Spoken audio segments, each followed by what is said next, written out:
This is Daily Blast Live. We're talking about what you're talking about. You all ready for this? This is a sham. No. Y'all, Just stop. get real. Welcome to DBL. Hello, ladies. Hello. What's going on? You guys just look fantastic. You look fantastic. Pretty in too. pink. You're giving like 16 candles. Thank you so much. I don't know. I've never seen the movie, but Right? it just John seems Hughes. very 16 candle themed. Thank you so much. And there are pockets. Every woman on earth Loves likes pockets on a dress. Exactly. All right, let's get to talking about what's going on in Florida. To switch gears here, how people are getting ready. We got to introduce you. I know you probably have already heard, but Hurricane Ian, which is at this time of this taping, has already started making landfall. So Ian is expected to be one of the most powerful hurricanes to hit the U.S. in 30 years, okay? And more than 2 million people in and around Tampa were now asked to evacuate. Some, though, are sticking around. Check out these people boating and swimming in the flooded streets in Key West. And the hurricane warnings also didn't stop people from heading to the beach when they're out there. And it's hard to tell, but it appears there are people taking a selfie on this flooded pier in Key West. Great idea. One couple was divided on leaving their high-rise. Here's what they had to say. Here in Orlando, as we evacuated, of course, we had a disagreement on evacuating. My husband wanted to stay in a 24-floor high-rise to watch the storm come in, and I wanted to play it safe and evacuate. So, as you can see, I won. We're in Orlando, and we're safe.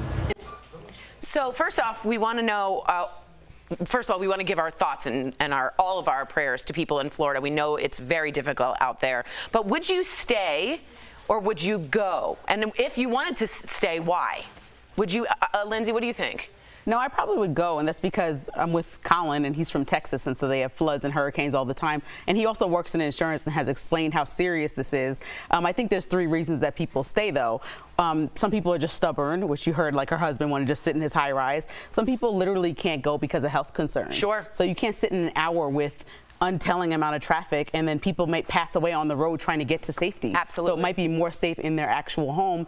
Then the 3rd reason is that some people just literally have to figure out what's best for them as far as accommodations. You have to pay for hotel, food, everything along the way, and FEMA does not kick in right away. That's not how it works. And so people are gonna have to take those bills on the front end, hoping to get paid back on the back end. And some people cannot afford to leave the town and especially fill up their gas tanks driving hours on end. So thank you for saying that so beautifully. That's exactly right. What do you think, Erica?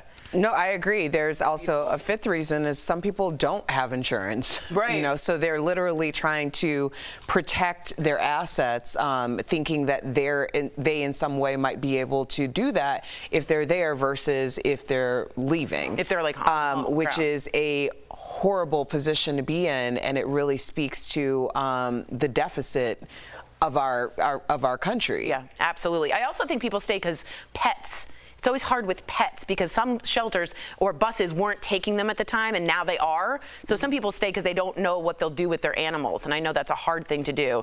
So write us in if you are in Florida. Reach out to us. We are thinking and praying for all of you, and we'll keep you updated on Hurricane Ian as it plays out.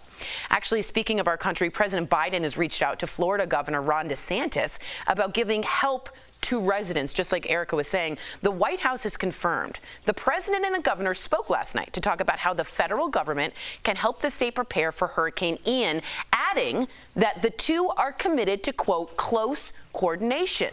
Governor DeSantis also spoke to Fox News about leaving politics behind and working with the president. Take a look. When people's lives and their property are at risk like this, we all need to work together regardless of party lines. The Biden administration has approved our request for a pre-landfall declaration and did that very quickly. So we're thankful for that. And it's my sense that the administration, wants to help. I think they realize that this is a really significant storm. So I know I hate bringing storms and politics and all this together, but what do you think about DeSantis saying that?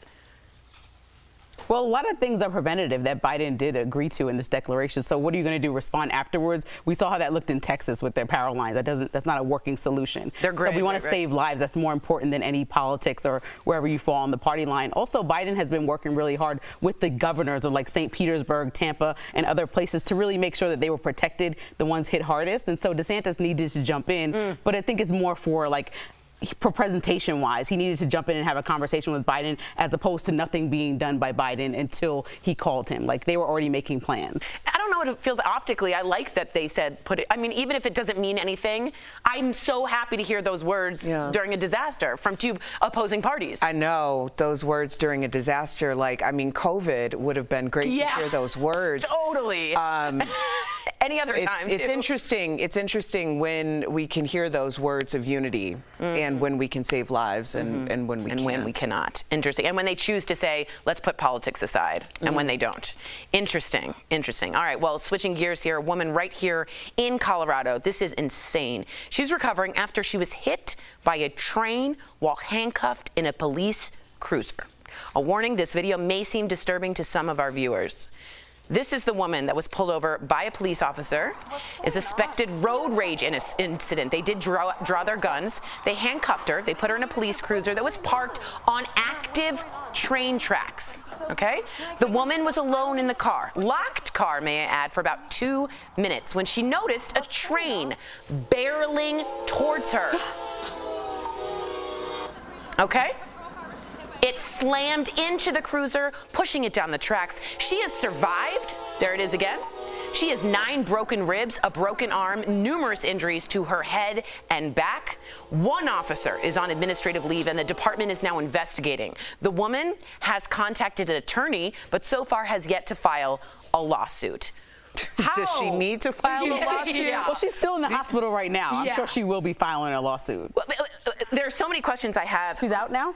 She's out now. Okay, we're good to hear that. But it's who parks on an active train track? And what would you do if you were this woman, Lindsay? Well, I know the police were like, okay, it was seconds, and then the train hit. Like, no, you just said it was minutes. And then she also, her lawyer says she also was screaming in the background saying, let me out, like hearing the train. And then everyone was surprised. So, you know, it's just terrible. Like they were trying to figure out a road rage incident, but like, what does it have to do with the train tracks? Like everyone knows that's look at it. You can look at that and see in the nighttime you shouldn't be parking there. Absolutely. Also, that officer is way too calm walking away. I know. Like, wasn't trying anything. Was she the only one who heard the train? Was she the only one that saw the train coming? He's standing right there. Look at this. He kind of. And he saves himself. Yeah, by walking slowly away. I have to be honest with you. I could see her filing a lawsuit for something under a federal government, the 8th Amendment. And if y'all don't know what that is, that's cruel and unusual punishment for any prisoner. And because she was detained, she was in fact a prisoner. At that point, this could go federal, and this could be, I mean, they could have killed her. That was manslaughter. I mean, that is insane. Insane to me. Insane. And I also think the administrative leave part is a little bit weird, too. This is not the first or last time we're going to have this conversation. Yeah, I agree with that. Let us know what you think. Coming up on DBL, our interview with the creator of Everybody Loves Raymond, Phil Rosenthal. What's he up to now? Traveling the world as a foodie.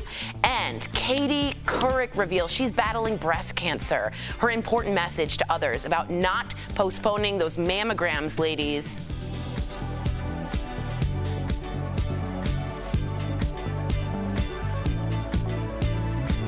Closed captioning provided by Hey, just stopping by to say we're taking over. We're made of this. We're taking over. You know what time it is. We're taking over. Either. I think we have time in the next block. 45. Something 45. I hope it's not 45. We're in our ear trying to listen. Lindsay, if you were that woman. Oh, no, I'm rich. Right? But I also would prefer her to have been safe and healthy. Right. But Because would you sue? you named the things that happened to her. Okay. It was, Please say. her lawyer said 9 broken ribs. Yeah.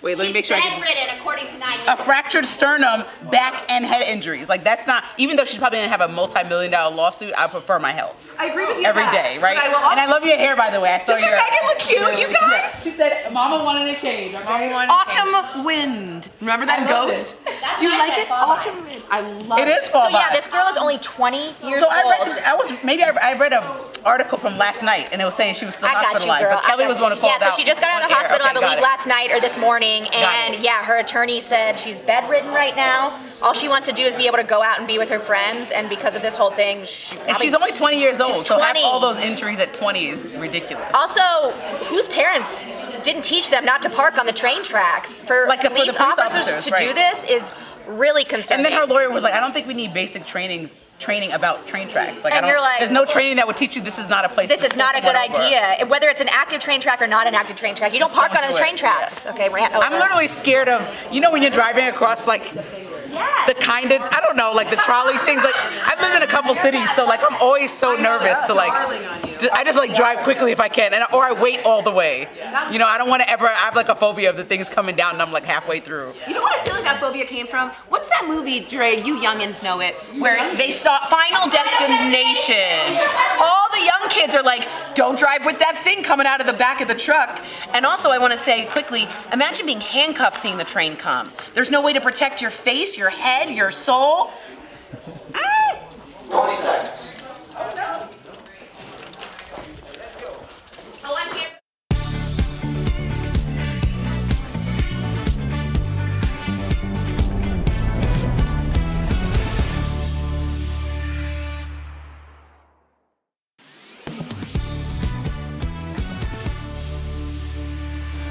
Welcome back. Some bad news here. Katie Couric is issuing a wake-up call to all women. It's turning into a positive here, but the 65-year-old just revealed she's battling breast cancer. She says she was diagnosed in June after having a routine mammogram and has since had the lump removed. She also has had radiation. So Katie penned an essay detailing her experience, revealing the diagnosis came after she delayed her routine checkup. She wrote, "Please get your annual mammogram. I was 6 months late this time. I shudder to think what might have happened if I had put it off any longer." I want to start off really quickly by saying, if you don't know, Katie Couric's first husband, who she loved dearly, died of colon cancer in his 40s. Early in the 90s, she famously, Bert, I'm sure you remember this. Bert, do you remember this? He's not listening. She had a colonoscopy on air way before people were doing that thing to show you what it was like to prepare. And that broke open the idea of it's okay to have a colonoscopy. What do you guys put off that you shouldn't put off? And as women, we're multitasking, mom, mogul empire woman here. What do you put off that you shouldn't? If you're really honest. I don't know. I'm really on top of my checkups. And I would really. Does that include mental? Yeah, I am. I'm on top of my checkups, mainly because there's been so many health issues in my family. So the way that I do it, so that I don't forget, and the only time that this hasn't worked for me was during COVID. I did delay my mammogram by almost 6 months, which really freaked me out. But I generally get a mammogram in October because everyone's thinking about breast cancer awareness.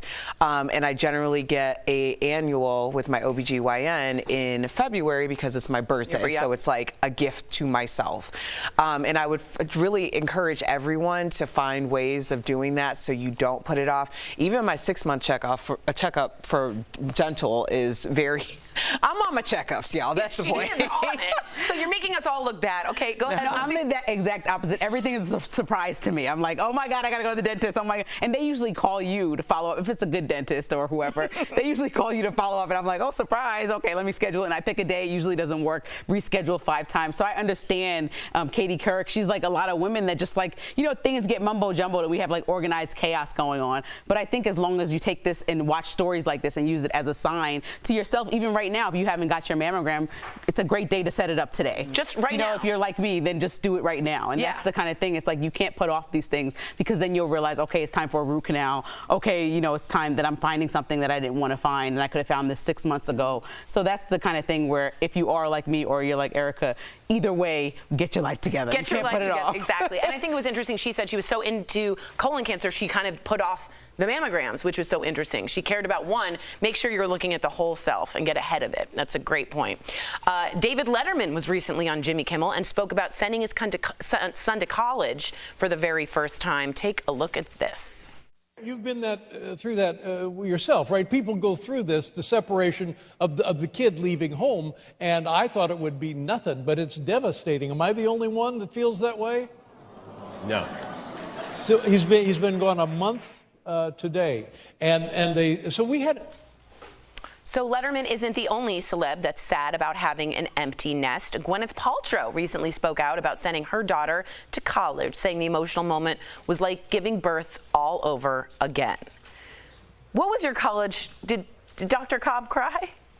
I guess she's there. She's there. She didn't cry. My parents dropped me off on a Saturday. I was in my mom's office down the street on campus on Monday. It was very uneventful. Very uneventful. What about you, Linz? Did you have an eventful send-off? My parents were trying to get me to go to a state school really bad, and then I went to Philly, which is like an hour and a half from New York. So they were sad, but I don't think it was. I mean, I don't know. I had to have that conversation with them. Like, my mom could have went home and cried. She surely, I don't think, cried while I was standing right there. She was like, "I'm so happy for you. Let's go to Target. Let's decorate your dorm room." And then I'm sure she cried when she went home, because I can't imagine. It's so far away right now, but I can't imagine, like, oh my God, Kinsley being an adult. But I also look forward to her becoming her own person. I can't wait to see what that looks like. And I think college for a lot of people is that first step in finding your identity outside of like the environment you grew up in and didn't have a choice in growing up in. You choose your college, you choose your friends in college, and that's why it's such a big, impactful part of a lot of people's lives. Yeah, I have to be honest, I'm really codependent with my parents. I'm learning not to be, but when they drove away, I remember her looking in the rearview mirror and she's crying and she starts to turn a corner and I start to cry, and I just remember that moment of like, here I go and there she goes. Well, how far were you from home? At Michigan. So I'm in DC, so I'm pretty far. And it was a really hard day, really scary day, but a big day, transformative day, but a terrifying day. Because you always say you're like super dependent. You like to be with Brooks. You like to, I like to be not alone. And I remember her leaving, and I'm like, I'm all alone now. It was scary. Coming up on DBL, the creator of Everybody Loves Raymond, Phil Rosenthal, tells us all about his travel adventures as the foodie for the popular Netflix show Somebody Feed Phil.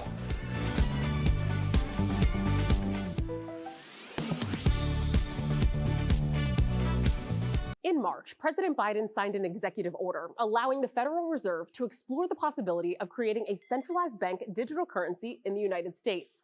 Some people on social media have claimed that that executive order would make paper money worthless.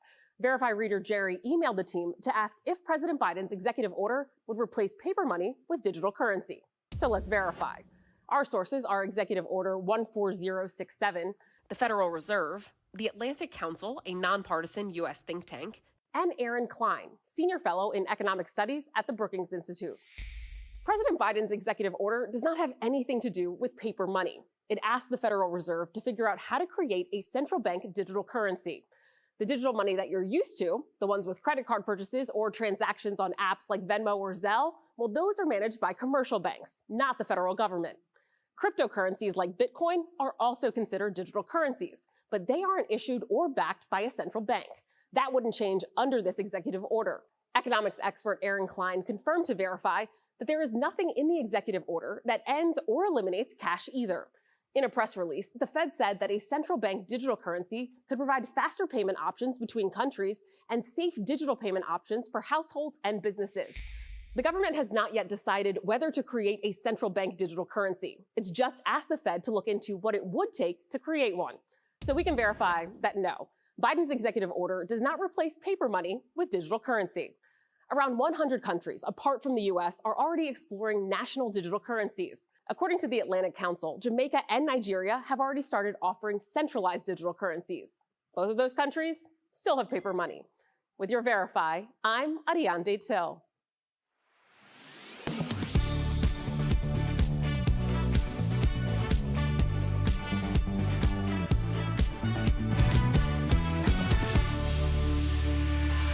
Welcome back to DBL. He's the reason why everybody loves Raymond, and now he might just be the reason why you have a new favorite food. Acclaimed producer and foodie Phil Rosenthal joined us earlier with guest co-host Mary Lou Henner. And Phil chimed in on our top picks for the most handsome man alive. Take a look. Hi, everybody. I'm a little offended that I was not on anybody's list of most handsome. heard you, Phil. She You didn't hear me? You did? Especially when you rolled in bed. Yes. I mean, Oh. okay, let me roll back. First of all, I'm here for it all. Somebody feed Phil. I am completely in. But I want to talk about your documentary because I never missed an episode of Everybody Loves Raymond. So Exporting Raymond shares how Yes. Everybody Loves Raymond was remade in Russia. So what surprised you the most when you were on set in Russia? Well, they invited me over there to turn my sitcom into Everybody Loves Kostya. And so I agreed to do this if I could film the whole thing. I think the most surprising thing is I was invited there because I'm supposedly an expert in that subject. I'm not an expert in anything else, mind you, but I think the show that I created, I know a thing or two about. But when I got there, they didn't want to hear from me at all. Yeah. And the movie, I think it's the funniest movie my family has ever seen because of how much I suffered. They like your pain, Phil. Yep. I think a lot of people do. I don't know what Phil, you just make me smile, and I think that's what you do for America. Oh, sweet. But I got to ask you, I'm such a huge Curb Your Enthusiasm fan. Why did Larry, for people that don't know, you were in, I believe the last season it was, why wouldn't he have lunch with you in that episode of Curb Your Enthusiasm? Do you remember that? Great episode. I can't get out of it. It's Phil Rosenthal. He just, what do you do? How many times can you say no? Well, I think because his character finds me annoying. And I think in real life, that could also be the reason why Larry and I have never had lunch. I remember, Thank you. Phil, when we were all talking about, one night we were all sitting around talking about memory and stuff, and I told you about a primary tract, like everybody remembers something especially well. And I said to you, oh, it must be Everybody Loves Raymond scripts. And you said, no, it's food. I remember every meal I've ever had. Whoa. And then the next thing I knew, you were doing your series about food. Yeah. So this was always in you. As a little kid, everything, you were always a foodie? I loved food very much, but I didn't know what I was missing growing up in my house with my parents, neither of whom were chefs. They both worked. We didn't have a lot of money. Meat was a punishment. And it wasn't until I left the house, and especially when I went to Europe that first time when I was like 23, and I got to Paris, and I don't think I have to tell you that when you eat a croissant in Paris, or anything else for that matter, your head explodes. Yep. Phil, you're going into season 6 of your hit Netflix food and travel show, Somebody Feed Phil, which we all love. What have you tried that surprised you the most? Oh, look at that. I ate a 1,000-year-old egg in Hong Kong. It's not really 1,000. It just tastes that way. Was it horrible? Yes. To me, I don't want to insult anybody who loves this thing, but for me, it tasted like very, very rotten egg. And then that was surpassed by this overwhelming tsunami of ammonia. Oh, wow. Oh, wow. Yes. Yeah. Old. Like old. And then I meet people who say, oh, I love that. Subjective, I guess. DBL Yes, Nation, everything is. you gotta watch season 6 of Somebody Feed Phil. It has returned to Netflix. Also, tune into Phil's new podcast, Naked Lunch, now streaming on all podcast platforms. Yes, Mary Lou, what a Phil, treat. thank you so much for coming. I love you so much, and I can't wait to see you back in LA. I love you. Let's eat more. I know. And Phil, relax a little bit after this. Take it easy. We'll be right back. Thank you, Phil. Promotional consideration is brought to you by Gas prices are continuing to drop from their record highs earlier this year. But this Facebook comment suggests the reason for that drop is political manipulation designed to give the party in power a boost ahead of the midterms. Other posts on social media have echoed that sentiment, suggesting gas prices go down before elections and then rise again after. So is there any validity to those claims? Do gas prices always go down before elections? To verify, we looked at historical data from the U.S. Energy Information Administration and Bureau of Labor Statistics and spoke with Ed Hers, an energy economics fellow at the University of Houston. The EIA has weekly data on gas prices going back to 1993. We isolated the periods before midterm and presidential elections, focusing on data from September through the first week of November. In 8 of the 14 years, gas prices declined, but in the other 6 years, prices rose. The BLS has monthly data going back to 1976, and though it's not as precise, it can still give us a broad look at trends. Of the 23 election cycles in that span, gas prices decreased in 15 and increased in 8. Energy economist Ed Hers says gas prices can sometimes dip in the fall as refiners move away from the more expensive formulations that are used in the summer, but it has little to do with politics. We go to a less expensive formulation for winter gasoline. Second, there's less demand in the wintertime. You know, give or take driving to school, you're not driving to vacation. And so for a couple of reasons, you might see some sort of dip in the wintertime, and most elections, of course, occur in November. He says other big factors lowering prices right now include below normal demand from China due to COVID restrictions and Russia's ability to export more of its oil than expected despite sanctions, increasing supply. The president also has the ability to increase supply somewhat by releasing oil from the strategic reserve. Biden has done that, but gas prices are affected by so many other factors that doesn't guarantee lower prices, let alone a drop timed for Election Day. The president is at the mercy of the market. So we can verify, no, gas prices do not always go down before elections. And if they do, it's the result of a wide variety of market factors. With your Verify, I'm Casey Decker. Could who you are determine the best time to exercise? Let's connect the dots. Getting up and going any time of day is always a good idea, but a new study looked to see if your gender and the time of day made an impact on your workout. Researchers say everybody showed health benefits, but women burned more fat when they worked out in the morning, with a lot of that fat coming from the abdomen. They also lowered their blood pressure a lot more. Meanwhile, the women working out in the evening showed more strength gains, especially in the upper body. When it came to men working out later in the day showed more health benefits.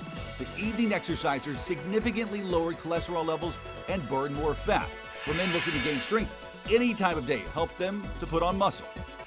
And that is Connecting the Dots. Are you skeptical of headlines and what you see on social media? We are too.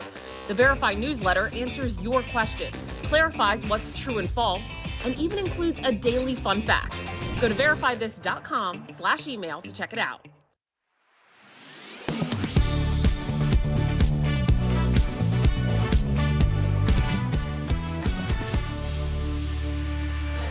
Welcome back. We live in Colorado. I think that's how you say it. I'm trying to get Colorado. You've been here for 5 years. And you act like, okay. All right, and believe it or not, our state is one of the top places for car theft next to California. What? But no matter where you live, we got some tips to help prevent it. So that's today's Auto Alert, sponsored by Ox Car Care.